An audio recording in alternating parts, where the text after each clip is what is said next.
Hallelujah. ಹಾಗೆ 10ನೇ ವಚನವನ್ನು ಓದಿಕೊಳ್ಳೋಣ. ಅವನು ಅಲ್ಲಿಂದ ಹೊರಟು ಚಾರೆಪ್ತದ ಊರು ಬಾಗಿಲಿನ ಸಮೀಪಕ್ಕೆ ಬಂದಾಗ ಸೌದೆಯನ್ನು ಕೂಡಿಸುತ್ತಿರುವ ಒಬ್ಬ ವಿಧವೆಯನ್ನು ಕಂಡು ಆಕೆಯನ್ನು ಕೂಗಿ, ದಯವಿಟ್ಟು ಕುಡಿಯುವುದಕ್ಕೆ ಒಂದು ತಂಬಿಕೆಯಲ್ಲಿ ನೀರು ಕೊಂಡು ಬಾ ಎಂದು ಹೇಳಿದನು.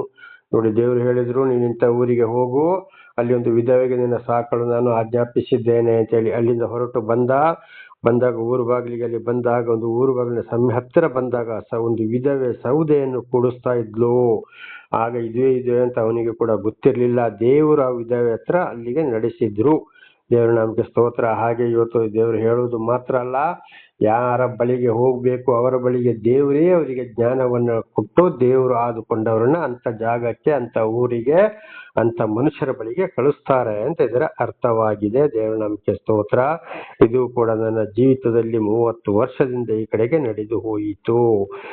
ಅಲ್ಲಿಂದ ಏನ್ ಮಾಡೋದು, ಆ ವಿಧವೆಯನ್ನ ಕಂಡು ಕೂಗಿ, ದಯವಿಟ್ಟು ಕುಡಿಯುವುದಕ್ಕೆ ಒಂದು ತಂಬಿಕೆಯಲ್ಲಿ ನೀರು ಕೊಂಡು ಬಾ. ನನಗೆ ಕುಡಿಯಕ್ಕಾಗಿದೆ ಬಂದ್ರೆ ಅಲ್ಲಿಂದ ಅಲ್ಲಿಗೆ ಹೋಗೋತ್ತಿಗೆ ಅವನಿಗೆ ಕುಡಿಯಕ್ಕಾಗಿರ್ಬೋದು. 3 ವರ್ಷ ಬರಗಾಲ, ನೀರಿಲ್ಲ, ಹಳ್ಳಗಳೆಲ್ಲ ಬತ್ತಿ ಹೋಗಿ ಅವನಿಗೆ ಕುಡಿಯಕ್ಕಾಗಿದೆ. ಅದಕ್ಕೆ ಹೇಳ್ತಾ ಇದ್ದಾನೆ ಆ ವಿಧವೆ ಹತ್ರ, ನನಗೆ ಕುಡಿಯುವುದಕ್ಕೆ ನೀರು ಕೊಡು ಅಂತ. ಇದು ದೇವರ ಒಂದು ಕಾರ್ಯವಾಗಿದೆ. 11ನೇ ವಚನ. ಆಕೆ ಹೋಗುತ್ತಿರುವಾಗ ತಿರುಗಿ ಆಕೆಯನ್ನು ಕರೆದು, ನೀನು ಬರುವಾಗ ನನಗೋಸ್ಕರ ಒಂದು ತುಂಡು ರೊಟ್ಟಿಯನ್ನು ತೆಗೆದುಕೊಂಡು ಬಾ ಅಂತ ಹೇಳ್ದ. ನೋಡಿ, 2ನೇ. ಆದ್ರೆ ನೀರು ತೆಗೆದುಕೊಂಡು ಬಾ ಅಂತ ಹೇಳ್ದ. ನೀರು ತಗೊಂಡು ಬರೋತ್ತಿಗೆ ಆ ವಿಧವೆ ಹೋಗ್ತಾ ಇರುವಾಗ ತಿರುಗಿಯನ್ನು ಹೇಳ್ತಾ ಇದ್ದಾನೆ, ನನಗೆ ಒಂದು ತುಂಡು ರೊಟ್ಟಿಯನ್ನು ಕೂಡ ನೀನು ತೆಗೆದುಕೊಂಡು ಬಾ. ಯಾಕೆಂದ್ರೆ ಅಲ್ಲಿ ಅವನಿಗೆ ಹೊಟ್ಟೆ ಹಸಿಯುತ್ತದೆ. ದೇವರು ಆ ವಿಧವೆ ಹತ್ರ ಮಾತನಾಡಿಸಿದರು. ಹಾಗೆ ದೇವರು ಆರಿಸಿಕೊಂಡವರನ್ನ ದೇವರು ಇವತ್ತು ಯಾರ ಕೈಲಿ ನನಗೆ ನೀರು ಕೊಡು, ಸ್ವಲ್ಪ ಊಟ ಕೊಡು ಅಂತ, ಅದು ಕೂಡ ದೇವರೇ ಕೇಳಿಸುವವರಾಗಿದ್ದಾರೆ. ಬಾಯಿ ಬಿಟ್ಟು ಮಾತಾಡಿಸುವವರು ಕೂಡ ಅದುವೇ ಆಗಿದೆ. ದೇವರ ನಾಮಕ್ಕೆ ಸ್ತೋತ್ರವಾಗಲಿ. ಹಲ್ಲೆಲೂಯಾ. ಹಾಗೆ 12ನೇ ವಚನ ನೋಡುವಾಗ, ಆಕೆಯು ಅವನಿಗೆ, ನಿನ್ನ ದೇವರಾದ ಯೆಹೋವನಾಣೆ, ನನ್ನ ಹತ್ತಿರ ರೊಟ್ಟಿ ಇರುವುದಿಲ್ಲ, ಮಡಕೆಯಲ್ಲಿ 1 ಹಿಡಿ ಹಿಟ್ಟು, ಮೊಗೆಯಲ್ಲಿ ಸ್ವಲ್ಪ ಎಣ್ಣೆ, ಇವುಗಳ ಹೊರತಾಗಿ ಬೇರೇನು ಇರುವುದಿಲ್ಲ ಅಂತ ಹೇಳಿದ್ಲು. ನೋಡಪ್ಪ, ನಿನ್ನಾಣೆ, ನನ್ನಲ್ಲಿ ಮಡಿಕೆಯಲ್ಲಿ ಹಿಟ್ಟಿಲ್ಲ ರೊಟ್ಟಿ ಮಾಡ್ಲಿಕ್ಕೆ, ಮೊಗೆಯಲ್ಲಿ ಸ್ವಲ್ಪ ಎಣ್ಣೆ ಮಾತ್ರ ಇದೆ, ಬೇರೆ ಏನೂ ನನ್ನ ಹತ್ರ ಇಲ್ಲ. ಅಂದ್ರೆ ನಿನಗೆ ರೊಟ್ಟಿ ಮಾಡಿ ಕೊಡ್ಲಿಕ್ಕೆ ನನ್ನ ಹತ್ರ ಎಣ್ಣೆ ಇಲ್ಲ, ಹಿಟ್ಟು ಇಲ್ಲ ಅಂತ ಹೇಳಿದ್ಲು. ಅಂದ್ರೆ ನಿಜವಾಗಿ, ಯಾಕಂದ್ರೆ ಅಂತ ಬರಗಾಲ, 3 ವರ್ಷ ಮಳೆ ಇಲ್ಲ. ಆದ್ರೂ ನೋಡಿ, ಆ ವಿಧವೆ ಹತ್ರ ಸ್ವಲ್ಪ ಎಣ್ಣೆ, ಸ್ವಲ್ಪ ಹಿಟ್ಟು ಇತ್ತು. ದೇವರು ನಮಗೆ ಸ್ತೋತ್ರ. ಹಾಗೆ ಎಂತ ಬರಗಾಲ ಬಂದ್ರು ಕೂಡ ದೇವರು ಯಾರನ್ನು ಆರಿಸಿಕೊಂಡಿದ್ದಾರೋ, ಯಾರ ಮೇಲೆ ಕರುಣೆ ಪ್ರೀತಿ ಇಟ್ಟಿದ್ದಾರೋ, ಖಂಡಿತವಾಗಿ ಅವ್ರಿಗೂ ಕಷ್ಟ ಇರ್ತದೆ, ಆದ್ರೂ ಅವರಿಗೆ ಬೇಕಾಗಿದ್ದನ್ನು ಸಹ ದೇವರು ಕೊಡುತ್ತಾರೆ ಅಂತ. ಇದು ದೇವರ ಒಂದು ರಕ್ಷಣೆ. ಹಾಗೆ ಒಂದು ಸಲ ಕಷ್ಟ, ಸಂಕಟ, ದುಃಖಗಳು ಬಂದಾಗ ಅವರಿಗೆ ಬೇಕಾದದನ್ನ ಖಂಡಿತವಾಗಿ ಕೊಡುತ್ತಾರೆ ದೇವರು. ಅಂದ್ರೆ ದೇವರು ಆದುಕೊಂಡವರು, ಅವರು ಎಂಥವರೇ ಆಗಿರ್ಲಿ, ಯಾರ ಮೇಲೆ ಪ್ರೀತಿ ಇಟ್ಟಿದ್ದಾರೋ, ಎಂತ ಬರಗಾಲ ಬಂದರೂ ಅವರಿಗೆ ತಕ್ಕ ಮಟ್ಟಿಗೆ ಆದರೂ ದೇವರು ಸಹಾಯ ಮಾಡೋರಾಗಿದ್ದಾರೆ ಅಂತ ಇದರ ಅರ್ಥ. ಇಲ್ಲ, ಈಗ 2 ಕಟ್ಟಿಗೆಗಳನ್ನು ಹಾಕಿ ನನಗೋಸ್ಕರವೂ ನನ್ನ ಮಗನಿಗೋಸ್ಕರವೂ ರೊಟ್ಟಿ ಮಾಡುತ್ತೇನೆ, ಅದನ್ನು ತಿಂದ ಮೇಲೆ ನಾವು ಸಾಯಬೇಕೇ ಹೊರತು ಬೇರೆ ಗತಿ ಇಲ್ಲ ಎಂದು ಉತ್ತರ ಕೊಟ್ಟಳು. ಈಗ ನೋಡು, ನಾನು ಕಟ್ಟಿಗೆಯನ್ನು ಸಿದ್ಧ ಮಾಡ್ತಾ ಇದ್ದೇನೆ, ಇರುವ ಸ್ವಲ್ಪ ಹಿಟ್ಟು, ಸ್ವಲ್ಪ ಎಣ್ಣೆ ರೊಟ್ಟಿ ಮಾಡ್ಲಿಕ್ಕೆ. ಅದನ್ನ ನಾನು ಮತ್ತು ನನ್ನ ಮಗನು ತಿನ್ಬೇಕು. ಅದು ತಿಂದ ಮೇಲೆ ನಾವು ಖಂಡಿತವಾಗಿ ಸಾಯ್ಬೇಕು, ನಮಗೆ ಬೇರೆ ಏನೂ ಗತಿ ಇಲ್ಲ ಅಂತ ಹೇಳ್ತಾಳೆ ಆ ವಿಧವೆ. ದೇವರು ನಮಗೆ ಸ್ತೋತ್ರದಲ್ಲಿ ಕೊರಗ್ತಾ ಇರ್ತಾಳೆ, ಇನ್ನಿಷ್ಟು ತಿಂದ ಮೇಲೆ ನಾವು ಏನ್ ಮಾಡ್ಬೇಕಪ್ಪ ಅಂತ. ಹಾಗೆ ಅನೇಕರು ಇವತ್ತು ಜೀವಿತದಲ್ಲಿ ಸ್ವಲ್ಪ ಇರೋದನ್ನು ನೋಡಿ, ಇನ್ನು ಅಯ್ಯೋ ನಾವು ಏನ್ ಮಾಡೋದು, ಇಲ್ಲಿಗೆ ಹೋಗೋದು, ಯಾರನ್ನ ಕೇಳೋದು, ನಮಗೆ ಏನು ಇಲ್ಲಲ್ಲಪ್ಪ ಅಂತ ಗೋಳಾಡ್ತಾ ಇರ್ತಾರೆ. ದೇವ್ರ ನಮಗೆ ಸ್ತೋತ್ರ. ಯಾರಿಂದ ದೇವರು ಯಾರ ಮೇಲೆ ಮನಸ್ಸಿಟ್ಟರು ಅವರಿಗೂ ಕೂಡ ಅದು ಬರುವುದಿಲ್ಲ. ಒಳ್ಳೆಯದಕ್ಕೆ ಕಷ್ಟಗಳು ಅಂದ್ರೆ ದೇವರನ್ನ ತಿಳಿದುಕೊಳ್ಳುವುದಕ್ಕೋಸ್ಕರ. 13ನೇ ವಚನ. ಆಗ ಎಲಿಯನು ಆಕೆಗೆ, ಹೆದರಬೇಡ, ನೀನು ಹೇಳಿದಂತೆ ಮಾಡು, ಆದರೆ ಮೊದಲು ಅದರಿಂದ ನನಗೋಸ್ಕರ ಒಂದು ಚಿಕ್ಕ ರೊಟ್ಟಿಯನ್ನು ಮಾಡಿಕೊಂಡು ಬಾ, ತರುವಾಯ ನಿನಗೂ ನಿನ್ನ ಮಗನಿಗೂ ಮಾಡಿಕೋ ಅಂತ ಹೇಳ್ತಾನೆ. ನೀನು ಹೆದರಬೇಡ, ನೀನು ಏನು ಹೇಳ್ತೀಯ, ಏನು ಮನಸ್ಸಿದೆ ಅದನ್ನೇ ಮಾಡು, ಆದ್ರೆ ನನಗೆ ಒಂದು ಚಿಕ್ಕ ರೊಟ್ಟಿಯನ್ನು ಮಾಡಿಕೊಂಡು ಬಾ, ಆಮೇಲೆ ಮೊದಲು ನನಗೆ ಕೊಡು, ಆಮೇಲೆ ನೀನು ನಿನ್ನ ಮಗನು ಏನ್ ಮಾಡಿ, ಮಗನಿಗೂ ನೀನು ಮಾಡಿಕೊಳ್ಳಿರಿ ಅಂತ ಹೇಳ್ತಾನೆ. ಯಾರೋ ಎಲಿಯ ಪ್ರವಾದಿಯ ಮುಖಾಂತರ ದೇವರು ಮಾತನಾಡಿಸಿದ್ದು. ನನಗೆ ಮೊದಲು ಕೊಡು, ಆಮೇಲೆ ನಿನ್ನ ಮಗನಿಗೂ ನಿನ್ನ ಚಿಕ್ಕ ಮಗನಿಗೂ ಮಾಡಿಕೊಳ್ಳಿರಿ ಅಂತ. ಅದರ ಅರ್ಥ ಏನಪ್ಪಾ ಅಂದ್ರೆ, ಇದರಲ್ಲಿ ದಶಾಂಶ ಕಾಣಿಕೆಯನ್ನು ಸೂಚಿಸ್ತದೆ. ಎಲಿಯ ಪ್ರವಾದಿ ಮೊದಲು ನನಗೆ ಕೊಡು ಅಂತಾಗಿದ್ದಾರೆ. ಅರ್ಥ, ದೇವರಿಂದ ಆದುಕೊಂಡಂತ ಮನುಷ್ಯರು ಕಷ್ಟ ಸಂಕಟ ದುಃಖದಲ್ಲಿ ಬಂದಾಗ ಇದ್ದಿದ್ರಲ್ಲಿ ಮೊಟ್ಟ ಮೊದಲು ಯಾರಿಗೆ ಕೊಡಬೇಕು? ನಮ್ಮಲ್ಲಿ ಒಂದು ವೇಳೆ ಕೊರತೆಯಾದರೂ ಕೂಡ ಆ ಇದ್ದಿದ್ರಲ್ಲಿ ಅವರು ಕೇಳಿದನ್ನ ಕೊಡಲೇಬೇಕು. ಒಂದು ಚಿಕ್ಕ ರೊಟ್ಟಿ ಅಂತ ಹೇಳಿದಾಗ ಎಷ್ಟಿದೆ ಅಷ್ಟೇ ಇದ್ದಿದ್ರಲ್ಲಿ ಸ್ವಲ್ಪ ದೇವರ ಮನುಷ್ಯರಿಗೆ ಕೊಡ್ಲೇಬೇಕು. ಆಗ ಈ ದೇವರ ಮನುಷ್ಯರು ಯಾರೋ ಹಿಂದೆ ನಾವು ಬೇಕಾದಷ್ಟು ಸಲ ತಿಳ್ಕೊಂಡಿದ್ದೇವೆ. ಯಾವುದಕ್ಕೂ ಆಸೆ ಪಡದೆ 10 ದಶಾಜ್ಞೆಗಳಿಗೆ ವಿಧೇಯರಾಗಿ, ಎಲ್ಲ ವಾಕ್ಯಗಳಿಗೆ ವಿಧೇಯರಾಗಿ, ಯಾವುದೇ ಆಸೆ ಪಾಸೆ ಬೆಳ್ಳಿ ಬಂಗಾರ ಅಲಂಕಾರ ಈ ಲೋಕದ ವಿಷಯಕ್ಕೆ ಆಸೆ ಪಡದೆ ದೇವರ ವಿಷಯದಲ್ಲಿ ಸತ್ಯವನ್ನ ಸಾರುತ್ತಾ ಗದರಿಸ್ತಾ ಎಚ್ಚರಿಸ್ತಾ ಹೋಗ್ತಾರೋ ಇವರಾಗಿದ್ದಾರೆ ದೇವರಿಂದ ಆಯ್ಕೆಯಾದವರು. ಇದನ್ನು ಹಲವಾರು ಬಾರಿ ನಾವು ತಿಳಿದುಕೊಂಡಿದ್ದೇವೆ. ಅಂಥವರು ಬಂದಾಗ ಅಂಥವರು ನನಗೆ ನೀರು ಕೊಡು, ಒಂದು ಸ್ವಲ್ಪ ಊಟ ಕೊಡಿ ಅಂತ ಕೇಳಿದಾಗ ಅದು ದೇವರೇ ಅವರನ್ನು ಕಳಿಸೋರಾಗಿದ್ದಾರೆ. ಕಷ್ಟ ಕಾಲದಲ್ಲಿ ಅಂಥವರಿಗೆ ಸಹಾಯ ಮಾಡಲೇಬೇಕು ಅಂತ ಇದರ ಅರ್ಥ. ಅದಕ್ಕೆ ಹೇಳ್ತಾ ಇದ್ದೇನೆ, ಮೊದಲು ನನಗೆ ಕೊಡು ಅಂತ. ಹಾಗೆ ನನ್ನ ಸಹೋದರ ಸಹೋದರಿಯರೇ, ಹೀಗೆ ದೇವರಿಂದ ಆಯ್ಕೆಯಾದವರನ್ನ ಗಮನಿಸಿ ಬಂದಾಗ ಮೊಟ್ಟ ಮೊದಲು ಇದ್ದಿದ್ರಲ್ಲಿ ಅವರಿಗೆ ಕೊಡಲೇಬೇಕು. ಆಮೇಲೆ ಮನೆಯವರು ತಿನ್ನಬೇಕು. ಅದು ಎಲ್ಲವನ್ನು ಕೊಡು ಅಂತ ಕೇಳಲಿಲ್ಲ. ಎಲಿಯ ಪ್ರವಾದಿ ಒಂದು ಚಿಕ್ಕ ರೊಟ್ಟಿಯನ್ನ ಕೊಡು, ಸ್ವಲ್ಪ ಧಾರಾಳವಾಗಿತ್ತ ಧಾರಾಳವಾಗಿ ಕೊಡಿ, ಸ್ವಲ್ಪ ಇತ್ತ ಸ್ವಲ್ಪವನ್ನೇ ಕೊಡಿ, ಅವರನ್ನ ಆಶೀರ್ವದಿಸಿರಿ. ಆಗ ಮುಂದೆ ಅವರಿಗೆ ದೇವರು ಧಾರಾಳವಾಗಿ ಕೊಡ್ತಾನೆ ಅಂತ ಇದರ ಅರ್ಥವಾಗಿದೆ. ದೇವರ ನಾಮಕ್ಕೆ ಸ್ತೋತ್ರ. ಹಾಗೆ 14ನೇ ವಚನ, ಇಸ್ರಾಯೇಲ್ ದೇವರಾದ ಯೆಹೋವನು ನಿನಗೆ ನಾನು ದೇಶಕ್ಕೆ ಮಳೆಯನ್ನು ಕಳಿಸುವವರೆಗೆ ನಿನ್ನ ಮಡಿಕೆಯಲ್ಲಿರುವ ಹಿಟ್ಟು ತೀರುವುದಿಲ್ಲ, ಮೊಗೆಯಲ್ಲಿರುವ ಎಣ್ಣೆಯು ಮುಗಿದು ಹೋಗುವುದಿಲ್ಲ ಎಂದು ಹೇಳುತ್ತಾನೆ ಅಂದನು. ದೇವರ ನಾಮಕ್ಕೆ ಸ್ತೋತ್ರ. ನೋಡಿ, ಇಲ್ಲಿ ಆಶೀರ್ವಾದ ಬಂತು. ಆಗ ಏನ್ ಹೇಳ್ತಾನೆ ಎಲಿಯನು, ಈ 3 ವರ್ಷ ಮಳೆ ಬಾರದಿದ್ರು ಕೂಡ ನೀನು ನನಗೊಂದು ಚಿಕ್ಕ ರೊಟ್ಟಿ ಮಾಡಿಕೊಡು. ನೀನು ಎಷ್ಟೇ ರೊಟ್ಟಿ ಮಾಡಿದ್ರು, ಎಷ್ಟೇ ತಿಂದ್ರು, ಏನೇ ಮಾಡಿದ್ರು ಹಿಟ್ಟು ಕಡಿಮೆ ಆಗುವುದಿಲ್ಲ, ಮತ್ತು ತುಂಬಿ ಬರ್ತದೆ ಅಂತ ಇದರ ಅರ್ಥವಾಗಿದೆ. ಹಾಗೆ ದೇವರಿಂದ ಆದುಕೊಂಡವರಿಗೆ ಈ ರೀತಿ ಸಹಾಯ ಮಾಡಿದಾಗ, ಅವರು ಬೇಡಿಕೊಂಡು ಬಂದಾಗ, ಅವರಿಗೆ ಕೊಟ್ಟಾಗ, ಪ್ರೀತಿಯಿಂದ ಕೊಟ್ಟಾಗ ಖಂಡಿತವಾಗಿ ಅವರಲ್ಲಿ ಅಂದ ಚಂದಗಳು ಯಾವುದು ಇಲ್ಲದಿರ್ಬೋದು. ಸತ್ಯವನ್ನ ಸಾರ್ತಾರೆ, ಏನು ಇಲ್ಲ, ಬರೀ ದೇವರ ವಿಷಯವನ್ನೇ ಮಾತನಾಡ್ತಾರೆ.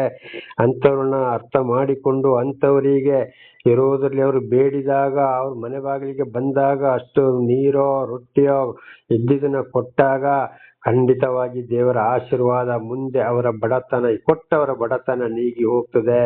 ಎಂಥ ಬರಗಾಲ ಬಂದರೂ ಕೂಡ ಅವರ ಅನ್ನ ಆಹಾರಕ್ಕೆ ಕೊರತೆ ಬರುವುದಿಲ್ಲ ಅಂತ ಇದರ ಅರ್ಥ. ದೇವರ ನಾಮಕ್ಕೆ ಸ್ತೋತ್ರವಾಗಲಿ. ಇದು ಮತ್ತಾಯ 25ನೇ ಅಧ್ಯಾಯ 35ರಿಂದ 40ರವರೆಗೆ ನಾವಲ್ಲಿ ಓದುವಾಗ ಇಂತಿಂಥವರಿಗೆ ಕೊಟ್ಟರೆ ನನಗೆ ಕೊಟ್ಟ ಹಾಗೆ ಎಂಬುದಾಗಿ ಯೇಸುಸ್ವಾಮಿ ಮತ್ತಾಯನ ಮೂಲಕ ತಿಳಿಸಿದ್ದಾರೆ. ಮತ್ತಾಯ 25, 35ರಿಂದ 40. ಒಂದು ವೇಳೆ ಕೊಡದೆ ಹೋದರೆ ಮತ್ತಾಯ 25, 41ರಿಂದ 46ರವರೆಗೆ ಓದುವಾಗ ಕೊಡದೆ ಹೋದರೆ ಖಂಡಿತವಾಗಿ ಯಾವ ರೀತಿ ಶಾಪ ಬರ್ತದೆ ಎಂಬುದಾಗಿ ಕೂಡ ಅಲ್ಲಿ ಓದಿಕೊಳ್ಳಬಹುದು. ಇದು ಮತ್ತಾಯ 10ನೇ ಅಧ್ಯಾಯದಲ್ಲಿ ಕೂಡ ನಾವು ಇದನ್ನು ಚೆನ್ನಾಗಿ ಓದಿಕೊಳ್ಳಬಹುದು. 41ನೇ ವಚನದಿಂದ, ಈ ಚಿಕ್ಕವರಲ್ಲಿ ಒಬ್ಬರಿಗೆ 1 ಗ್ಲಾಸ್ ತಣ್ಣೀರು ಕೊಟ್ಟರೂ ತಕ್ಕಾದ ಪ್ರತಿಫಲವನ್ನು ಪಡೆಯದೆ ನೀವು ಹೋಗಲಾರಿರಿ ಅಂತೇಳಿ ಯೇಸುಸ್ವಾಮಿ ಅಂದರೆ ದೇವರ ಸುವಾರ್ತೆಗಾಗಿ ಒಬ್ಬನಿಗೆ ಅವನ ಮನೆಯವರೇ ಕಡುವೈರಿಗಳಾಗುವರು. ಮೀಕ 7, 5, 6 ಮತ್ತಾಯ 10, 35ರಿಂದ 40ರವರೆಗೆ ಓದುವಾಗ ಮತ್ತು ಲೂಕ 12ನೇ ಅಧ್ಯಾಯದಲ್ಲಿ ಕೂಡ ಇಲ್ಲಿ ಓದುವಾಗ ಅಲ್ಲಿ ದೇವರು ಆರಿಸಿಕೊಂಡವರಿಗೆ ಅವರ ಮನೆಯವರೇ ಕಡುವೈರಿಗಳಾಗಿ ಬರ್ತಾರೆ. ಹೆಂಡತಿ ಮಕ್ಕಳು ಅಥವಾ ಯಾರೋ ಮನೆಯವರೇ ಕಡುವೈರಿಗಳಾಗ್ತಾರೆ. ಅಂಥವರಿಗೆ ಏನು ಇಲ್ಲದಾಗ್ತದೆ, ಮನೆ ಮಠ ಇಲ್ಲದಾಗ್ತದೆ, ಲೋಕದವರಿಗೊಂದು ಕಸವಾಗಿರ್ತಾರೆ. ಆದರೂ ಅವರನ್ನು ದೇವರು ಸತ್ಯ ಸುವಾರ್ತೆಗಾಗಿ ನಡೆಸ್ತಾ ಇರುತ್ತಾರೆ. ಅಂಥವರಿಗೆ ಸಹಾಯ ಮಾಡಿದ್ರೆ 1 ಗ್ಲಾಸ್ ತಣ್ಣೀರನ್ನು ಕೊಟ್ಟರು ಕೂಡ ತಕ್ಕಾದ ಪ್ರತಿಫಲ ಖಂಡಿತವಾಗಿ ಕೊಟ್ಟವರನ್ನು ಆಶೀರ್ವದಿಸ್ತೇನೆ, ಆಶೀರ್ವಾದ ಬಿಟ್ಟು ಹೋಗುವುದೇ ಇಲ್ಲ ಎಂಬುದಾಗಿ ಯೇಸುಸ್ವಾಮಿ ಖಂಡಿತವಾಗಿ ಸರ್ವ ಸೃಷ್ಟಿಕರ್ತನಾದಂಥ ಆ ಯೇಸು ಪ್ರಭು ಅಂದರೆ ಪರಮಾತ್ಮ ಭಗವಂತನ ಇದು ಮಾತಾಗಿದೆ. ದೇವರ ನಾಮಕ್ಕೆ ಸ್ತೋತ್ರವಾಗಲಿ. ಹಾಗೆ ಇಲ್ಲಿ ಎಲಿಯ ಪ್ರವಾದಿ ಕೂಡ ಈ ಹೇಳ್ತಾ ಇದ್ದಾನೆ, ನೀನು ಈ ರೊಟ್ಟಿ ಮಾಡಿಕೊಂಡು ಬಾ, ನಿನ್ನಲ್ಲಿ ಹಿಟ್ಟು ಆರುವುದೇ ಇಲ್ಲ. ಆ ರೀತಿಯಲ್ಲಿ ದೇವರು ಆದುಕೊಂಡವರಿಗೆ ಇವತ್ತು ನಾನಾ ರೀತಿ ಎಷ್ಟೋ ಸಲ ನಾವು ತಿಳ್ಕೊಂಡಿದ್ದೇವೆ. ವೇಷ ತಾಳಿಕೊಂಡು ಸುಳ್ಳು ಹೇಳ್ಕೊಂಡು ಬರ್ತಾರೆ. ಅದು ತಿಳ್ಕೊಂಡು ನಾವು ಮಾಡಬೇಕಾಗಿದೆ. ಎಲ್ಲರೂ ದೇವರ ಸೇವಕರುಗಳು ಅಲ್ಲ, ಎಲ್ಲರನ್ನು ಆರಿಸಿಕೊಳ್ಳಲು ಇಲ್ಲ. ಹಾಗೆ ಆರಿಸಿಕೊಂಡವರಿಗೆ ಈ ಪ್ರಕಾರ ಕೊಟ್ಟಾಗ ಅಲ್ಲಿ ಅವರ ಬಡತನ ನಿವಾರಿ ಹೋಗ್ತದೆ, ದೇವರ ಆಶೀರ್ವಾದ ಅವರಲ್ಲಿ ಇರುತ್ತದೆ ಅಂತ ಇದರ ಅರ್ಥ. ಮುಂದೆ ನಮ್ಮ ಮಡಿಕೆಯಲ್ಲಿ ಹಿಟ್ಟು ತೀರುವುದಿಲ್ಲ, ಮೊಗೆಯಲ್ಲಿ ಎಣ್ಣೆ ಕೂಡ ಮುಗಿದು ಹೋಗುವುದಿಲ್ಲ ಎಂದು ಹೇಳುತ್ತಾನೆ ಅಂದನು. ನೋಡಿ, ನಿನ್ನಲ್ಲಿ ಹಿಟ್ಟು ಮತ್ತು ಎಣ್ಣೆ ಕೂಡ ಮುಗಿಯುವುದಿಲ್ಲ. ದೇವರ ನಾಮಕ್ಕೆ ಸ್ತೋತ್ರವಾಗಲಿ. ಅಂದ್ರೆ ದೇವರ ಆಶೀರ್ವಾದ ಅಲ್ಲಿ ಇದ್ದೇ ಇರ್ತದೆ. ಇದಕ್ಕೆ ದೇವರಿಂದ ಆದುಕೊಂಡವರನ್ನು ಅರಿತುಕೊಂಡು ಅವರಿಗೆ ಸಹಾಯ ಮಾಡಬೇಕಾಗ್ತದೆ. ಅವರಿಗೆ ಯಾರು ಇರೋದಿಲ್ಲ, ಲೋಕದಲ್ಲಿ ಯಾರು ಇರೋದಿಲ್ಲ, ಮನೆ ಮಠ ಇರೋದಿಲ್ಲ. ಮಳೆಗೆ ನೆನಿಬೇಕಾಗ್ಬೋದು, ಬಿಸಿಲಿಗೆ ಒಣಗಬೇಕಾಗ್ಬೋದು, ಚಳಿಲಿ ನಡಗಬೇಕಾಗ್ಬೋದು. ಆದರೂ ಅವರು ದೇವರ ಸೇವೆಯನ್ನ ಬಿಡುವುದಿಲ್ಲ. ಸತ್ಯವನ್ನೇ ಹೇಳುತ್ತಾ ಗದರಿಸುತ್ತಾ ಎಚ್ಚರಿಸುತ್ತಾ ಹೋಗ್ತಾರೆ.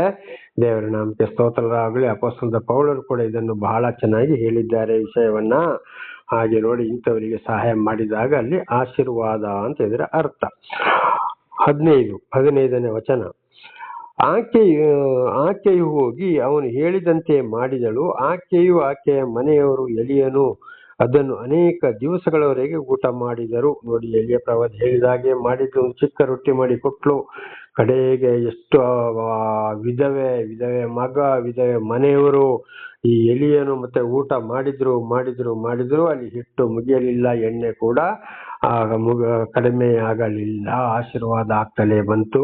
ಹಾಗೆ ಇವತ್ತು ದೇವರಿಂದ ಆದುಕೊಂಡವ್ರನ್ನ ಅರಿತುಕೊಂಡು ಯಾರು ಧಾರಾಳವಾಗಿ ಅವರಿಗೆ ದಾನ ಧರ್ಮ ಅಥವಾ ಇದ್ದಿರಲಿ ಅವರ ಶಕ್ತಿಗನುಸಾರವಾಗಿ ಯಾರು ಕೊಟ್ಟು ಅವರಿಗೆ ಸಹಕಾರ ಮಾಡ್ತಾ ಬರ್ತಾರೋ ಖಂಡಿತವಾಗಿ ಅವರಿಗೆ ದೇವರ ಆಶೀರ್ವಾದ ಇದ್ದೇ ಇದೆ. ಖಂಡಿತವಾಗಿ ಇಲ್ಲದ ಹಾಗೆ ಪ್ರೀತಿ ಮಾಡೋರನ್ನೇ ಇವತ್ತು ಇಂಗ್ಲಿಷ್ ಮಾತಾಡೋರು ಇಂಗ್ಲಿಷೇ ಮಾತಾಡಬೇಕು, ಅವರ ಜಾತಿ ಮತ ಭೇದ ಮಾಡೋರು ಆಗಿದ್ದಾರೆ. ಐಶ್ವರ್ಯವಂತರಿಗೆ ಐಶ್ವರ್ಯವಂತರೇ ಬೇಕು. ಬಡವ ಒಂದು ಸೇವಕ ಹೋದರೆ ಅವನಿಗೆ ಬೆಲೆ ಇಲ್ಲ. ಅವನು ಎಂಥವನೇ ಆದರೂ ದೊಡ್ಡ ದೊಡ್ಡ ಕಾರುಗಳು ದೊಡ್ಡ ದೊಡ್ಡ ಗಾಡಿಗಳು ತಂದು ಮನೆ ಹತ್ರ ನಿಲ್ಲಿಸಿದಾಗ ಮಾತ್ರ ಅವರ ಲೆವೆಲಿಗೆ ಯಾರಿದ್ದಾರೆ ಅಂತವರನ್ನು ಮಾತ್ರ ಪ್ರೀತಿ ಮಾಡೋರು ಹೊಗಳವರಾಗಿದ್ದಾರೆ. ಅದರ ಬಗ್ಗೆ ನಾನು ಹಿಂದೆ ಬಹಳ ಸಲ ಹೇಳಿದ್ದೇನೆ. ದೇವರು ಅವರಂತವರನ್ನ ತಳ್ಳಿ ಬಿಟ್ಟಿದ್ದಾನೆ ಅಂತ ಇದರ ಅರ್ಥವಾಗಿದೆ. ದೇವರು ನಮಗೆ ಸ್ತೋತ್ರ. ಆದ್ರೆ ಈ ರೀತಿ ಇರೋರಿಗೆ ಸಹಾಯ ಮಾಡಿದಾಗ ಅಲ್ಲಿ ಅವರ ಬಡತನ ನಿವಾರಣೆ ಆಗ್ತದೆ. ಅವರಿಗೆ ಯಾವುದಕ್ಕೂ ಕೊರತೆ ಬರುವುದಿಲ್ಲ. ಇದು ಇವತ್ತು ಕೂಡ ನನ್ನ ಜೀವಿತದಲ್ಲಿ ಕೂಡ ಇವತ್ತು ನಮ್ಮೊಂದು 2 ಸಹೋದರರು ಅದೇ ರೀತಿ ಆಗಿದ್ದಾರೆ. ದೇವರ ನಮಗೆ ಸ್ತೋತ್ರ. ಅದು ಸಾಕ್ಷಿ ಹೇಳಕ್ ಕೂಡ 2 ಸಹೋದರರು ಅವರ ಜೀವಿತದಲ್ಲಿ ಇವತ್ತು ಕೂಡ ದೇವರು ಬಹಳ ಅದ್ಭುತ ಕಾರ್ಯಗಳನ್ನ ಮಾಡುತ್ತಾ ಇರೋರಾಗಿದ್ದಾರೆ. 2 ಅಲ್ಲ, ಒಂದು 5-6 ಸೇವಕ ಸಹೋದರರು ಕೂಡ ಮನೆ ಕುಟುಂಬದವರು ಅದೇ ರೀತಿ ದೇವರವರನ್ನ ಆಶೀರ್ವಾದ ಮಾಡ್ತಲೇ ಬರ್ತಲೇ ಇದ್ದಾರೆ. ಅವರಿಗೆ ಕೊರತೆಯಾಗುವುದಿಲ್ಲ. ಯಾವುದೇ ಕಷ್ಟ ಸಂಕಟ ದುಃಖ ಬಂದರೂ ಕೂಡ ಶಾಂತಿ ಸಮಾಧಾನದಿಂದ ಬಹಳ ಸಂತೋಷವಾಗಿ ಜೀವನ ಮಾಡೋರಾಗಿದ್ದಾರೆ. ಕಾರಣ ದೇವರ ಮಾತಿಗೆ ವಿಧೇಯರಾಗಿ ಜೀವಿಸಿದಂಥದ್ದು. ಇನ್ನು ಕೆಲವರು ಇದ್ರು ಕೂಡ ಅಲ್ಲಿ ಬಹಳ ಕಷ್ಟ ಸಂಕಟ ದುಃಖಗಳು. ಕೆಲವರಿಗೆ ಮಕ್ಕಳ ಸಂತಾನವಿರೋದಿಲ್ಲ. ಎಷ್ಟು ಮಾಡಿದ್ರು, ಎಷ್ಟು ಹಣ ಸಂಪಾದನೆ ಮಾಡಿದ್ರು ನೆಮ್ಮದಿಯೇ ಇಲ್ಲ. ಕಾರಣ ಕೊಡೋದಕ್ಕೆ ಕೈ ಬರೋದಿಲ್ಲ. ಬದಲಾಗಿದ್ದವರಿಗೆ ಇದ್ದವರೇ ಸಹಾಯ ಮಾಡ್ತಾರೆ. ಇನ್ನು ಕೆಲವರು ಏನ್ ಮಾಡ್ತಾರೆ, ನಾನಾ ರೀತಿಯಲ್ಲಿ ದೇವರ ಮಾತಿಗೆ ತಪ್ಪಾಗಿ ನಡೆಯುವರಾಗಿದ್ದಾರೆ. 16. ಯೆಹೋವನು ಎಲಿಯನ ಮುಖಾಂತರವಾಗಿ ಹೇಳಿದಂತೆ ಮಡಕೆಯಲ್ಲಿದ್ದ ಹಿಟ್ಟು ತೀರಲಿಲ್ಲ, ಮೊಗೆಯಲ್ಲಿದ್ದ ಎಣ್ಣೆಯೇ ಮುಗಿದು ಹೋಗಲಿಲ್ಲ. ನೋಡಿ, ದೇವರ ವಿಧವೆಗೆ ಎಲಿಯನ ಮುಖಾಂತರ ಹೇಳಿದ್ರು, ಆದ್ರಿಂದ ಅದರಂತೆ ನಡ್ಕೊಂಡ್ಲು. ಅಲ್ಲಿ ಅವರಿಗೆ ಊಟಕ್ಕೆ ಹಿಟ್ಟು ಎಣ್ಣೆಗೆ ಏನು ಕೊರತೆ ಆಗ್ಲಿಲ್ಲ. 3 ವರ್ಷ ಮಳೆ ಬಾರದಿದ್ರು, ಎಲ್ಲ ಹಳ್ಳ ಕೊಳ್ಳದ ನೀರು ಆರಿ ಹೋದ್ರು ಕೂಡ. ಹಾಗೆ ಇವತ್ತು ದೇವರ ಸೇವಕರುಗಳನ್ನ ಎಲ್ಲಿಗೆ ಕಳಿಸ್ಬೇಕೋ ಅಲ್ಲಿಗೆ ಕಳಿಸ್ತಾರೆ, ಅಲ್ಲಿ ಆ ಕೆಲಸವನ್ನ ಮಾಡಿಸ್ತಾರೆ. ಕಾರಣ ಅವರು ಕೂಡ ಅಲ್ಲಿ ಬಡತನದಿಂದ ಮುಕ್ತರಾಗಬೇಕು. ಅವರು ದೇವರನ್ನ ಅರಿತುಕೊಳ್ಳಬೇಕು. ಅದು ದೇವರ ಒಂದು ಪ್ರೀತಿ. ಇಂಥವರಿಗೆ ನಾನು ಸಹಾಯ ಮಾಡಬೇಕು ಅಂತ ಹಾಗೆ ದೇವರೇ ಬಂದು ಮಾತಾಡುವುದಿಲ್ಲ. ಒಂದು ವೇಳೆ ಮಾತಾಡಬಹುದು, ವಾಣಿ ಕೇಳಬಹುದು, ಕನಸಿನ ಮೂಲಕವೂ ಜ್ಞಾನದ ಮೂಲಕವೂ ಮಾತನಾಡಬಹುದು. ಆದರೆ ಕೆಲವೊಂದು ಸೇವಕರುಗಳನ್ನು ಕಳಿಸಿದಾಗ ಆ ಮಾತಿಗೆ ಬೆಲೆ ಕೊಡಲೇಬೇಕು. ಆದ್ರಿಂದ ದೇವರನ್ನು ಅರಿತ ನನ್ನ ಸಹೋದರ ಸಹೋದರಿಯರೇ, ದರ್ಶನವಾದಂತ ನನ್ನ ಸಹೋದರ ಸಹೋದರಿಯರೇ, ಖಂಡಿತವಾಗಿ ಈ ವಾಕ್ಯಕ್ಕೆ ವಿಧೇಯರಾಗಿ ಅಲ್ಲಿ ಜೀವಿಸಬೇಕಾಗಿದೆ. ಆವಾಗ ದೇವರ ಆಶೀರ್ವಾದ ಎಂದಿಗೂ ಬಿಟ್ಟು ತೊಲಗುವುದಿಲ್ಲ. ದೇವರ ನಾಮಕ್ಕೆ ಸ್ತೋತ್ರವಾಗಲಿ. ಇವತ್ತು ದೇವರು ಆದುಕೊಂಡವರಿಗೆ ಕಷ್ಟ, ಸಂಕಟ, ದುಃಖಗಳು ಜಾಸ್ತಿ ಎಂಬುದಾಗಿ ದೇವರ ವಚನಗಳು ಕೂಡ ಇವೆ. ದೇವರು ಕೂಡ ಭೂಲೋಕಕ್ಕೆ ಬಂದಾಗ ಐಶ್ವರ್ಯವಂತನಾಗಿ ಬರಲಿಲ್ಲ. ದಾರಿ ಬದಿಯಲ್ಲಿ ಹುಟ್ಟಿದರು, ಗೋದಲಿಯಲ್ಲಿ ಮಲಗಿಸಿಕೊಂಡರು, ಬಡವರ ಮನೆಗೆ ಹೋದರು, ವ್ಯಭಿಚಾರಿಗಳ ಹತ್ರನೇ ಹೋದರು, ದೆವ್ವ ಹಿಡಿದವರ ಹತ್ರ ಹೋದರು, ರೋಗಿಗಳ ಹತ್ರ ಹೋದರು, ಅವರನ್ನ ಗುಣ ಮಾಡಿದ್ರು. ದೇವರ ನಾಮಕ್ಕೆ ಸ್ತೋತ್ರವಾಗಲಿ. ಇವತ್ತು ಕೂಡ ನಿಜವಾಗಿ ದೇವರಿಂದ ಆಯ್ಕೆಕೊಂಡವರು ಇಂಥವ್ರ ಬಳಿಗೆ ಹೋಗ್ತಾರೆ, ಕೂತ್ಕೊಳ್ತಾರೆ, ಮಾತಾಡ್ತಾರೆ, ದೇವರ ವಿಷಯವನ್ನ ಅವರು ಮಾತನಾಡುವವರಾಗಿದ್ದಾರೆ. ಇದು ಇವತ್ತು ಕೂಡ ದೇವರು ಆದುಕೊಂಡವರ ಜೀವಿತದಲ್ಲಿ ನೆರವೇರಬೇಕಾಗಿದೆ, ನೆರವೇರ್ತದೆ. ಪ್ರಾರ್ಥನೆ ಮಾಡಿಕೊಳ್ಳೋಣ. ನಾಳೆಗೂ ಮುಂದುವರಿಯುವುದು. ಸರ್ವ ಸೃಷ್ಟಿಕರ್ತನ ತಂದೆಯ ದೇವರೇ, ಮಗನ ದೇವರೇ, ಪರಿಶುದ್ಧಾತ್ಮನೇ, ನಿಮ್ಮ ನಾಮಕ್ಕೆ ಸ್ತೋತ್ರ ಸ್ವಾಮಿ. ಇವತ್ತಿನ ಈ ಒಂದು ಸಂದೇಶವನ್ನು ನನ್ನ ಸಹೋದರ ಸಹೋದರಿಗೆ ತಿಳಿಸಲು ಆಶೀರ್ವಾದ ಮಾಡಿದಕ್ಕಾಗಿ ಸ್ತೋತ್ರ. ನಾನು ಇನ್ನೂ ಹೆಚ್ಚಾಗಿ ತಿಳಿದುಕೊಳ್ಳುವಂತೆ ಮಾಡಿದಕ್ಕಾಗಿಯೂ ನಿಮಗೆ ಸ್ತೋತ್ರ ಸ್ವಾಮಿ. ಈ ಇವತ್ತಿನ ಸಂದೇಶದ ವಾಕ್ಯಗಳಿಗೆ ಯಾರಾದರೂ ತಪ್ಪಾಗಿ ನಡೆದುಕೊಂಡು ಹೋಗಿದ್ದರೆ ಅವರನ್ನು ಕ್ಷಮಿಸಿ, ಮುಂದೆ ನಿಮ್ಮ ವಾಕ್ಯಕ್ಕೆ ಸರಿಯಾಗಿ ವಿಧೇಯರಾಗಿ ಜೀವಿಸಲು ಬೇಕಾದಂಥ ವಿಶೇಷವಾದ ಜ್ಞಾನವನ್ನು ಕೊಟ್ಟವರಿಗೆ ಅನುಗ್ರಹಿಸಿರಿ. ಅವರ ಮಕ್ಕಳನ್ನು ಅವರ ಅದೇ ಮಾರ್ಗದಲ್ಲಿ ನಡೆಸಿ ಇತರರಿಗೂ ಇದನ್ನು ನಿಮ್ಮ ಸಾಕ್ಷಿ ನುಡಿಯುವಂತೆ ಅವರೆಲ್ಲವರನ್ನು ಆಶೀರ್ವದಿಸಿರಿ. ನಿಮ್ಮ ಪ್ರೀತಿ ಸಹಾಯ ಇಲ್ಲದೆ ಯಾವುದು ಏನೂ ನಡೆಯೋದಿಲ್ಲ ಸ್ವಾಮಿ. ಆದ್ದರಿಂದ ನಿಮ್ಮ ಕರುಣೆ, ಪ್ರೀತಿ ಯಾರೆಲ್ಲ ಕೇಳ್ತಾರೋ ಅವರ ಎಲ್ಲರ ಮೇಲೆಯೂ ಇರಲಿ. ನಿಮ್ಮೆಲ್ಲ ಉಪಕಾರಗಳಿಗಾಗಿ ಕೃತಜ್ಞತಾ ವಂದನೆಗಳು. ಯೇಸುವಿನ ನಾಮದಲ್ಲಿ ಪ್ರಾರ್ಥಿಸಿದ್ದೇನೆ ನಮ್ಮ ತಂದೆ, ಆಮೇನ್. ಇದನ್ನು ಕೇಳುತ್ತಿರುವ ನನ್ನ ಸಹೋದರ ಸಹೋದರಿ, ನಿಮಗೂ ನನ್ನ ಹೃದಯಪೂರ್ವಕವಾದಂತಹ ಧನ್ಯವಾದಗಳು. ದೇವರು ನಿಮ್ಮನ್ನು, ನಿಮ್ಮ ಮಕ್ಕಳನ್ನು ಹೇರಳವಾಗಿ ಆಶೀರ್ವದಿಸಲಿ. ಹಲ್ಲೆಲೂಯಾ. ಹಾಗೆ 10ನೇ ವಚನವನ್ನು ಓದಿಕೊಳ್ಳೋಣ. ಅವನು ಅಲ್ಲಿಂದ ಹೊರಟು ಚಾರೆಪ್ತದ ಊರು ಬಾಗಿಲಿನ ಸಮೀಪಕ್ಕೆ ಬಂದಾಗ ಸೌದೆಯನ್ನು ಕೂಡಿಸುತ್ತಿರುವ ಒಬ್ಬ ವಿಧವೆಯನ್ನು ಕಂಡು ಆಕೆಯನ್ನು ಕೂಗಿ, ದಯವಿಟ್ಟು ಕುಡಿಯುವುದಕ್ಕೆ ಒಂದು ತಂಬಿಕೆಯಲ್ಲಿ ನೀರು ಕೊಂಡು ಬಾ ಎಂದು ಹೇಳಿದನು. ನೋಡಿ, ದೇವರು ಹೇಳಿದ್ರು, ನೀನಿಂತ ಊರಿಗೆ ಹೋಗು, ಅಲ್ಲಿ ಒಂದು ವಿಧವೆಗೆ ನಿನ್ನ ಸಾಕಲು ನಾನು ಆಜ್ಞಾಪಿಸಿದ್ದೇನೆ ಅಂತೇಳಿ. ಅಲ್ಲಿಂದ ಹೊರಟು ಬಂದಾಗ ಊರು ಬಾಗಿಲಿಗೆ ಅಲ್ಲಿ ಬಂದಾಗ, ಒಂದು ಊರು ಬಾಗಿಲಿನ ಹತ್ತಿರ ಬಂದಾಗ ಒಂದು ವಿಧವೆ ಸೌದೆಯನ್ನು ಕೂಡಿಸ್ತಾ ಇದ್ಲು. ಆಗ ಇದುವೇ ಅಂತ ಅವನಿಗೆ ಕೂಡ ಗೊತ್ತಿರಲಿಲ್ಲ. ದೇವರು ಆ ವಿಧವೆ ಹತ್ರ ಅಲ್ಲಿಗೆ ನಡೆಸಿದ್ರು. ದೇವರ ನಾಮಕ್ಕೆ ಸ್ತೋತ್ರ. ಹಾಗೆ ಇವತ್ತು ದೇವರು ಹೇಳುವುದು ಮಾತ್ರ ಅಲ್ಲ, ಯಾರ ಬಳಿಗೆ ಹೋಗ್ಬೇಕು ಅವರ ಬಳಿಗೆ ದೇವರೇ ಅವರಿಗೆ ಜ್ಞಾನವನ್ನು ಕೊಟ್ಟು ದೇವರು ಆದುಕೊಂಡವರನ್ನ ಅಂತ ಜಾಗಕ್ಕೆ, ಅಂತ ಊರಿಗೆ, ಅಂತ ಮನುಷ್ಯರ ಬಳಿಗೆ ಕಳಿಸ್ತಾರೆ ಅಂತ ಇದರ ಅರ್ಥವಾಗಿದೆ. ದೇವರ ನಾಮಕ್ಕೆ ಸ್ತೋತ್ರ. ಇದು ಕೂಡ ನನ್ನ ಜೀವಿತದಲ್ಲಿ 30 ವರ್ಷದಿಂದ ಈ ಕಡೆಗೆ ನಡೆದು ಹೋಯಿತು. ಅಲ್ಲಿಂದ ಏನ್ ಮಾಡೋದು, ಆ ವಿಧವೆಯನ್ನ ಕಂಡು ಕೂಗಿ, ದಯವಿಟ್ಟು ಕುಡಿಯುವುದಕ್ಕೆ ಒಂದು ತಂಬಿಕೆಯಲ್ಲಿ ನೀರು ಕೊಂಡು ಬಾ. ನನಗೆ ಕುಡಿಯಕ್ಕಾಗಿದೆ ಬಂದ್ರೆ ಅಲ್ಲಿಂದ ಅಲ್ಲಿಗೆ ಹೋಗೋತ್ತಿಗೆ ಅವನಿಗೆ ಕುಡಿಯಕ್ಕಾಗಿರ್ಬೋದು. 3 ವರ್ಷ ಬರಗಾಲ, ನೀರಿಲ್ಲ, ಹಳ್ಳಗಳೆಲ್ಲ ಬತ್ತಿ ಹೋಗಿ ಅವನಿಗೆ ಕುಡಿಯಕ್ಕಾಗಿದೆ. ಅದಕ್ಕೆ ಹೇಳ್ತಾ ಇದ್ದಾನೆ ಆ ವಿಧವೆ ಹತ್ರ, ನನಗೆ ಕುಡಿಯುವುದಕ್ಕೆ ನೀರು ಕೊಡು ಅಂತ. ಇದು ದೇವರ ಒಂದು ಕಾರ್ಯವಾಗಿದೆ. 11ನೇ ವಚನ. ಆಕೆ ಹೋಗುತ್ತಿರುವಾಗ ತಿರುಗಿ ಆಕೆಯನ್ನು ಕರೆದು, ನೀನು ಬರುವಾಗ ನನಗೋಸ್ಕರ ಒಂದು ತುಂಡು ರೊಟ್ಟಿಯನ್ನು ತೆಗೆದುಕೊಂಡು ಬಾ ಅಂತ ಹೇಳ್ದ. ನೋಡಿ, 2ನೇ. ಆದ್ರೆ ನೀರು ತೆಗೆದುಕೊಂಡು ಬಾ ಅಂತ ಹೇಳ್ದ. ನೀರು ತಗೊಂಡು ಬರೋತ್ತಿಗೆ ಆ ವಿಧವೆ ಹೋಗ್ತಾ ಇರುವಾಗ ತಿರುಗಿಯನ್ನು ಹೇಳ್ತಾ ಇದ್ದಾನೆ, ನನಗೆ ಒಂದು ತುಂಡು ರೊಟ್ಟಿಯನ್ನು ಕೂಡ ನೀನು ತೆಗೆದುಕೊಂಡು ಬಾ, ಯಾಕೆಂದ್ರೆ ಅಲ್ಲಿ ಅವನಿಗೆ ಹೊಟ್ಟೆ ಹಸಿಯುತ್ತದೆ. ದೇವರು ಆ ವಿಧವೆ ಹತ್ರ ಮಾತನಾಡಿಸಿದರು. ಹಾಗೆ ದೇವರು ಆರಿಸಿಕೊಂಡವರನ್ನ ದೇವರು ಇವತ್ತು ಯಾರ ಕೈಲಿ ನನಗೆ ನೀರು ಕೊಡು, ಸ್ವಲ್ಪ ಊಟ ಕೊಡು ಅಂತ, ಅದು ಕೂಡ ದೇವರೇ ಕೇಳಿಸುವವರಾಗಿದ್ದಾರೆ. ಬಾಯಿ ಬಿಟ್ಟು ಮಾತಾಡಿಸುವವರು ಕೂಡ ಅದುವೇ ಆಗಿದೆ. ದೇವರ ನಾಮಕ್ಕೆ ಸ್ತೋತ್ರವಾಗಲಿ. ಹಲ್ಲೆಲೂಯಾ. ಹಾಗೆ 12ನೇ ವಚನ ನೋಡುವಾಗ, ಆಕೆಯು ಅವನಿಗೆ, ನಿನ್ನ ದೇವರಾದ ಯೆಹೋವನೇ, ನನ್ನ ಹತ್ತಿರ ರೊಟ್ಟಿ ಇರುವುದಿಲ್ಲ, ಮಡಕೆಯಲ್ಲಿ 1 ಹಿಡಿ ಹಿಟ್ಟು, ಮೊಗೆಯಲ್ಲಿ ಸ್ವಲ್ಪ ಎಣ್ಣೆ, ಇವುಗಳ ಹೊರತಾಗಿ ಬೇರೇನು ಇರುವುದಿಲ್ಲ ಅಂತ ಹೇಳಿದ್ಲು. ನೋಡಪ್ಪ, ನಿನ್ನಾಳೆ, ನನ್ನಲ್ಲಿ ಮಡಿಕೆಯಲ್ಲಿ ಹಿಟ್ಟಿಲ್ಲ ರೊಟ್ಟಿ ಮಾಡ್ಲಿಕ್ಕೆ, ಮೊಗೆಯಲ್ಲಿ ಸ್ವಲ್ಪ ಎಣ್ಣೆ ಮಾತ್ರ ಇದೆ, ಬೇರೆ ಏನೂ ನನ್ನ ಹತ್ರ ಇಲ್ಲ. ಅಂದ್ರೆ ನಿನಗೆ ರೊಟ್ಟಿ ಮಾಡಿ ಕೊಡ್ಲಿಕ್ಕೆ ನನ್ನ ಹತ್ರ ಎಣ್ಣೆ ಇಲ್ಲ, ಹಿಟ್ಟು ಇಲ್ಲ ಅಂತ ಹೇಳಿದ್ಲು. ಅಂದ್ರೆ ನಿಜವಾಗಿ, ಯಾಕಂದ್ರೆ ಅಂತ ಬರಗಾಲ, 3 ವರ್ಷ ಮಳೆ ಇಲ್ಲ. ಆದ್ರೂ ನೋಡಿ ಆ ವಿಧವೆ ಹತ್ರ ಸ್ವಲ್ಪ ಎಣ್ಣೆ, ಸ್ವಲ್ಪ ಹಿಟ್ಟು ಇತ್ತು. ದೇವರ ನಮಗೆ ಸ್ತೋತ್ರ. ಹಾಗೆ ಎಂತ ಬರಗಾಲ ಬಂದ್ರು ಕೂಡ ದೇವರು ಯಾರನ್ನು ಆರಿಸಿಕೊಂಡಿದ್ದಾರೋ, ಯಾರ ಮೇಲೆ ಕರುಣೆ ಪ್ರೀತಿ ಇಟ್ಟಿದ್ದಾರೋ, ಖಂಡಿತವಾಗಿ ಅವ್ರಿಗೂ ಕಷ್ಟ ಇರ್ತದೆ, ಆದ್ರೂ ಅವರಿಗೆ ಬೇಕಾಗಿದ್ದನ್ನು ಸಹ ದೇವರು ಕೊಟ್ಟೇ ಕೊಡುತ್ತಾರೆ ಅಂತ. ಇದು ದೇವರ ಒಂದು ರಕ್ಷಣೆ. ಹಾಗೆ ಒಂದು ಸಲ ಕಷ್ಟ ಸಂಕಟ ದುಃಖಗಳು ಬಂದಾಗ ಅವರಿಗೆ ಬೇಕಾದದನ್ನ ಖಂಡಿತವಾಗಿ ಕೊಟ್ಟೇ ಕೊಡುತ್ತಾರೆ ದೇವರು. ಅಂದ್ರೆ ದೇವರು ಆದುಕೊಂಡವರು ಅವರು ಎಂಥವರೇ ಆಗಿರ್ಲಿ, ಯಾರ ಮೇಲೆ ಪ್ರೀತಿ ಇಟ್ಟಿದ್ದಾರೋ, ಎಂಥ ಬರೆಗಾಲ ಬಂದರೂ ಅವರಿಗೆ ತಕ್ಕ ಮಟ್ಟಿಗೆ ಆದರೂ ದೇವರು ಸಹಾಯ ಮಾಡೇ ಮಾಡೋರಾಗಿದ್ದಾರೆ ಅಂತ ಇದರ ಅರ್ಥ. ಇಲ್ಲ, ಈಗ 2 ಕಟ್ಟಿಗೆಗಳನ್ನು ಹಾಕಿ ನನಗೋಸ್ಕರವೂ ನನ್ನ ಮಗನಿಗೋಸ್ಕರವೂ ರೊಟ್ಟಿ ಮಾಡುತ್ತೇನೆ, ಅದನ್ನು ತಿಂದ ಮೇಲೆ ನಾವು ಸಾಯಬೇಕೇ ಹೊರತು ಬೇರೆ ಗತಿ ಇಲ್ಲ ಎಂದು ಉತ್ತರ ಕೊಟ್ಟಳು. ಈಗ ನೋಡು, ನಾನು ಕಟ್ಟಿಗೆಯನ್ನು ಸಿದ್ಧ ಮಾಡ್ತಾ ಇದ್ದೇನೆ, ಇರುವ ಸ್ವಲ್ಪ ಹಿಟ್ಟು ಸ್ವಲ್ಪ ಎಣ್ಣೆ ರೊಟ್ಟಿ ಮಾಡಲಿಕ್ಕೆ. ಅದನ್ನ ನಾನು ಮತ್ತು ನನ್ನ ಮಗನು ತಿನ್ನಬೇಕು, ಅದು ತಿಂದ ಮೇಲೆ ನಾವು ಖಂಡಿತವಾಗಿ ಸಾಯ್ಬೇಕು, ನಮಗೆ ಬೇರೆ ಏನೂ ಗತಿ ಇಲ್ಲ ಅಂತ ಹೇಳ್ತಲ್ಲ ವಿಧವೆ. ದೇವರು ನಮಗೆ ಸ್ತೋತ್ರದಲ್ಲಿ ಕೊರಗುತ್ತಾ ಇರ್ತಾಳೆ, ಇನ್ನಿಷ್ಟು ತಿಂದ ಮೇಲೆ ನಾವು ಏನ್ ಮಾಡ್ಬೇಕಪ್ಪ ಅಂತ. ಹಾಗೆ ಅನೇಕರು ಇವತ್ತು ಜೀವಿತದಲ್ಲಿ ಸ್ವಲ್ಪ ಇರೋದನ್ನು ನೋಡಿ ಇನ್ನು ಅಯ್ಯೋ ನಾವು ಏನ್ ಮಾಡೋದು, ಎಲ್ಲಿಗೆ ಹೋಗೋದು, ಯಾರನ್ನ ಕೇಳೋದು, ನಮಗೆ ಏನು ಇಲ್ಲಲ್ಲಪ್ಪ ಅಂತ ಗೋಳಾಡ್ತಾ ಇರ್ತಾರೆ. ದೇವ್ರ ನಮಗೆ ಸ್ತೋತ್ರ. ಯಾರಿಂದ ದೇವರು ಯಾರ ಮೇಲೆ ಮನಸ್ಸಿಟ್ಟರು ಅವರಿಗೂ ಕೂಡ ಅದು ಬರುವುದಿಲ್ಲ. ಒಳ್ಳೆಯದಕ್ಕೆ ಕಷ್ಟಗಳು ಅಂದ್ರೆ ದೇವರನ್ನ ತಿಳಿದುಕೊಳ್ಳುವುದಕ್ಕೋಸ್ಕರ. 13ನೇ ವಚನ.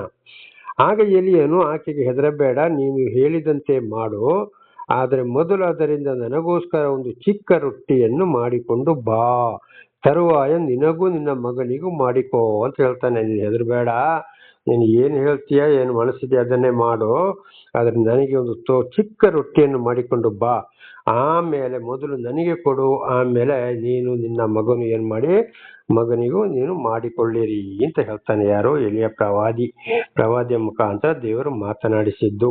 ನನಗೆ ಮೊದಲು ಕೊಡು, ಆಮೇಲೆ ನಿನ್ನ ಮಗನಿಗೂ ನಿನ್ನ ಚಿಕ್ಕ ಮಗನಿಗೂ ಮಾಡಿಕೊಳ್ಳಿರಿ ಅಂತ.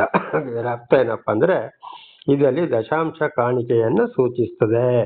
ಎಲಿಯ ಪ್ರವಾದಿ ಮುಖಾಂತರ ಮೊದಲು ನನಗೆ ಕೊಡು ಅಂತಾಗಿದ್ರೆ ಅರ್ಥ, ದೇವರಿಂದ ಆದುಕೊಂಡಂತ ಮನುಷ್ಯರು ಕಷ್ಟ ಸಂಕಟ ದುಃಖದಲ್ಲಿ ಬಂದಾಗ ಇದ್ದಿದ್ರಲ್ಲಿ ಮೊಟ್ಟ ಮೊದಲು ಯಾರಿಗೆ ಕೊಡಬೇಕು? ನಮ್ಮಲ್ಲಿ ಒಂದು ವೇಳೆ ಕೊರತೆಯಾದರೂ ಕೂಡ ಆ ಇದ್ದಿದ್ರಲ್ಲಿ ಅವರು ಕೇಳಿದನ್ನ ಕೊಡಲೇಬೇಕು.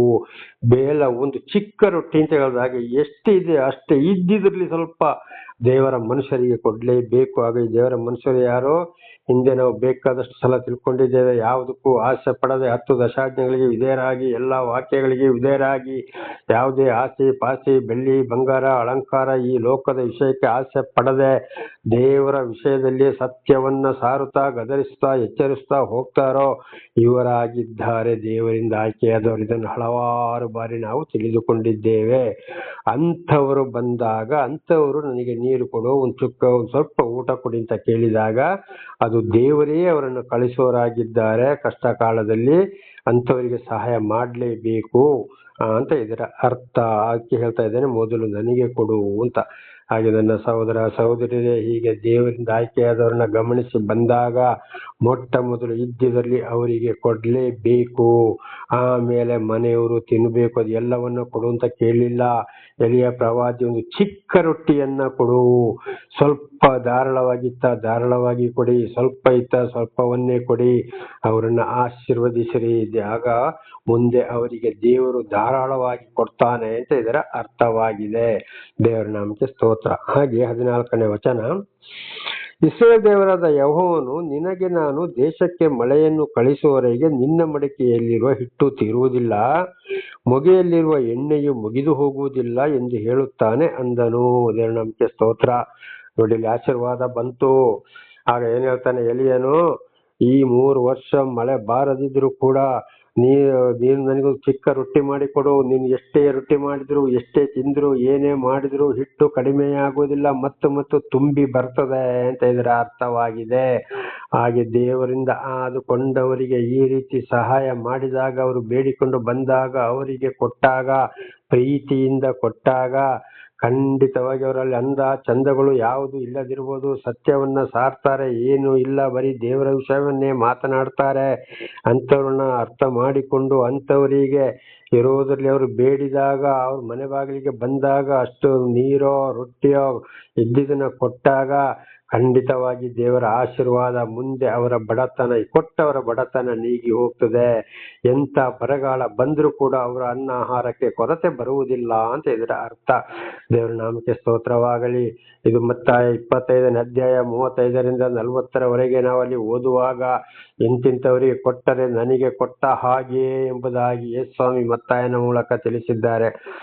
ಮತ್ತಾಯ 25, 35ರಿಂದ 40. ಒಂದು ವೇಳೆ ಕೊಡದೆ ಹೋದರೆ ಮತ್ತಾಯ 25, 41ರಿಂದ 46ರವರೆಗೆ ಓದುವಾಗ, ಕೊಡದೆ ಹೋದರೆ ಖಂಡಿತವಾಗಿ ಯಾವ ರೀತಿ ಶಾಪ ಬರ್ತದೆ ಎಂಬುದಾಗಿ ಕೂಡ ಅಲ್ಲಿ ಓದಿಕೊಳ್ಳಬಹುದು. ಇದು ಮತ್ತಾಯ 10ನೇ ಅಧ್ಯಾಯದಲ್ಲಿ ಕೂಡ ನಾವು ಇದನ್ನು ಚೆನ್ನಾಗಿ ಓದಿಕೊಳ್ಳಬಹುದು. 41ನೇ ವಚನದಿಂದ, ಈ ಚಿಕ್ಕವರಲ್ಲಿ ಒಬ್ಬರಿಗೆ ಒಂದು ಗ್ಲಾಸ್ ತಣ್ಣೀರು ಕೊಟ್ಟರೂ ತಕ್ಕಾದ ಪ್ರತಿಫಲವನ್ನು ಪಡೆಯದೆ ನೀವು ಹೋಗಲಾರಿರಿ ಅಂತೇಳಿ ಯೇಸುಸ್ವಾಮಿ ಅಂದರೆ ದೇವರ ಸುವಾರ್ತೆಗಾಗಿ ಒಬ್ಬನಿಗೆ ಅವನ ಮನೆಯವರೇ ಕಡುವೈರಿಗಳಾಗುವರು.